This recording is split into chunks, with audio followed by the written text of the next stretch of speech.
নিজেকে কিভাবে একজন আকর্ষণীয় মহিলা হিসেবে গড়ে তুলবেন, এর জন্য এই 8টি বিষয় অবশ্যই লক্ষ্য রাখতে হবে। নাম্বার 1, নিজেকে আত্মবিশ্বাসী ও শক্তিশালী মহিলা হিসেবে গড়ে তুলুন। নাম্বার 2, কম কথা বলুন ও বেশি শুনুন, এতে অন্যদের আপনাকে শোনার আগ্রহ আরো বাড়বে। নাম্বার 3, সঠিক ও মানানসই পোশাকের চয়ন করুন, যা আপনার ব্যক্তিত্বকে শেপ দেয়। নাম্বার 4, নিজেকে একটু রহস্যময় করে তুলুন, কারণ নারীর রহস্যময় স্বভাব তাকে আকর্ষণীয় করে তোলে। নাম্বার 5, আপনার চোখের চমক ও সুন্দর শারীরিক অঙ্গভঙ্গি আপনার ব্যক্তিত্বে এক নতুন চমক এনে দেয়। So viewers, please do subscribe my channel. আপনাদের সাপোর্ট এই চ্যানেলটিকে গ্রো করার জন্য খুবই জরুরি।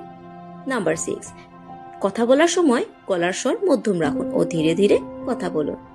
নাম্বার 7, আপনার মুখে একটু মৃদু হাসি আপনার ব্যক্তিত্বে এক নতুন রং এনে দিতে পারে।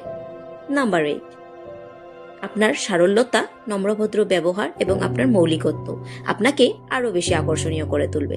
সো ভিউয়ার্স, আশা করি আপনাদের মধ্যে সবটি লক্ষণীয় আছে। যদি থাকে ভিডিওটিতে লাইক করতে ভুলবেন না। Thank you.